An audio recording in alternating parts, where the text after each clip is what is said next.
Shalom teman-teman sekolah minggu. Saya Shannon dan inilah Susan. Hai. Kami mau mengajak teman-teman untuk memuji nama Tuhan. Walaupun kita berada di rumah masing-masing, tapi kita harus tetap semangat dan bersukacita untuk memuji nama Tuhan. Sebelum kita mulai, Susan akan memimpin kita di dalam doa. Anak-anak, mari kita berdoa. Terima kasih ya Tuhan Yesus atas segala berkat dan kasih karunia-Mu. Pada hari ini kami bisa memuji dan memuliakan nama Tuhan walaupun kami berada di rumah kami masing-masing. Kiranya Tuhan memberkati kami, melindungi kami, serta menyertai kami sepanjang hari. Terima kasih ya Tuhan untuk segala berkat-Mu. Dalam nama Tuhan Yesus kami berdoa. Amin. Hari ini adalah hari Paskah. Hari Paskah adalah hari kematian Tuhan Yesus di atas kayu salib untuk menebus dosa kamu, dosa saya, dan dosa kita semua. Dan pada hari ketiga, Ia bangkit dan menang mengalahkan maut. Mari kita angkat satu pujian kita, yaitu Yesus disalibkan untuk cinta saya, kamu, dan kita semua.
Yaitu tanda paku di kaki dan tangan, dilanjutkan dengan lagu Yesus Bangkit dan Menang.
Shalom adik-adik, kita siap ya mendengarkan firman Tuhan. Sebelumnya kita akan masuk di dalam doa. Tuhan Yesus, kami mau mendengarkan firman Tuhan. Kiranya Tuhan ajar kami untuk mengerti akan kebenaran firman-Mu. Hanya di dalam nama Tuhan Yesus kami berdoa. Amin. Pada waktu itu setelah Tuhan Yesus berdoa di Taman Getsemani, tiba-tiba datang orang banyak.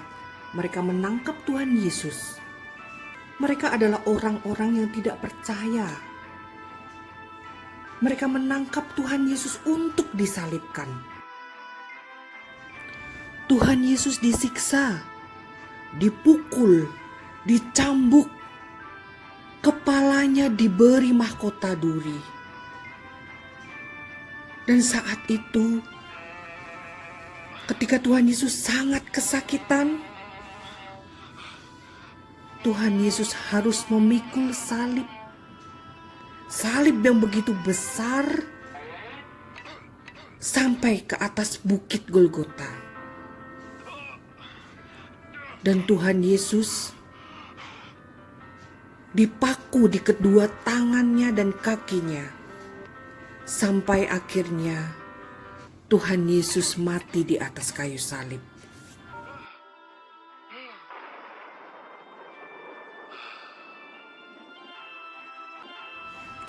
Sesaat sebelum wafat, Tuhan Yesus memejamkan matanya dan berkata, "Sudah selesai."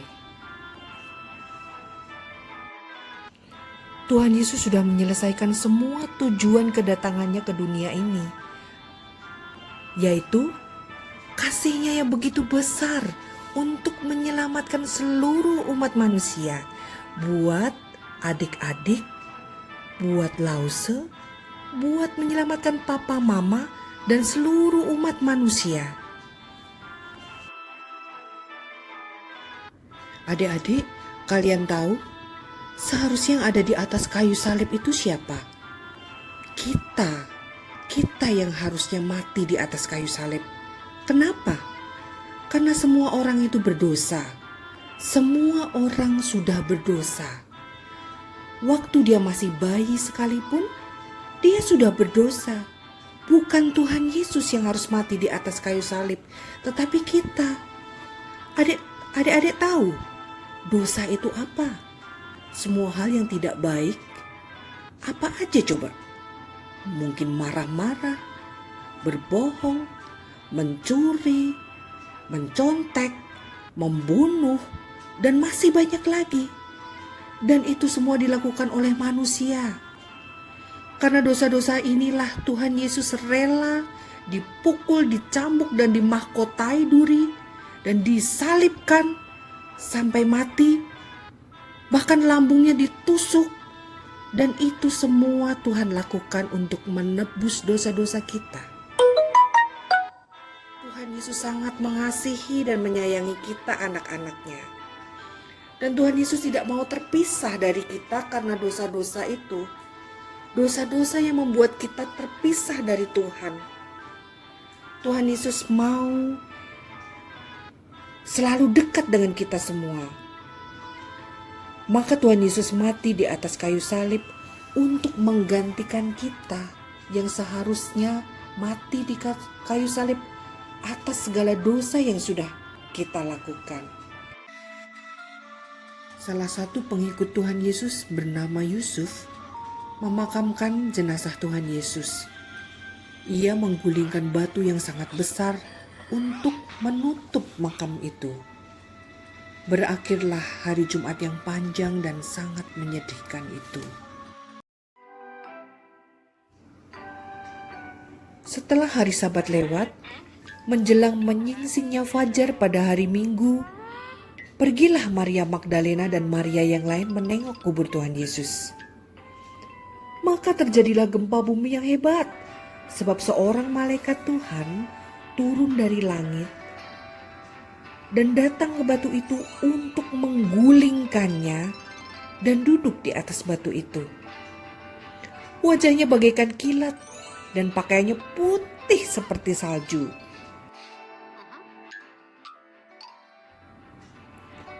Malaikat itu berkata kepada perempuan-perempuan itu, "Jangan kamu takut, sebab aku tahu kamu mencari Tuhan Yesus yang disalibkan itu. Ia tidak ada di sini, sebab ia telah bangkit, sama seperti yang ia katakan.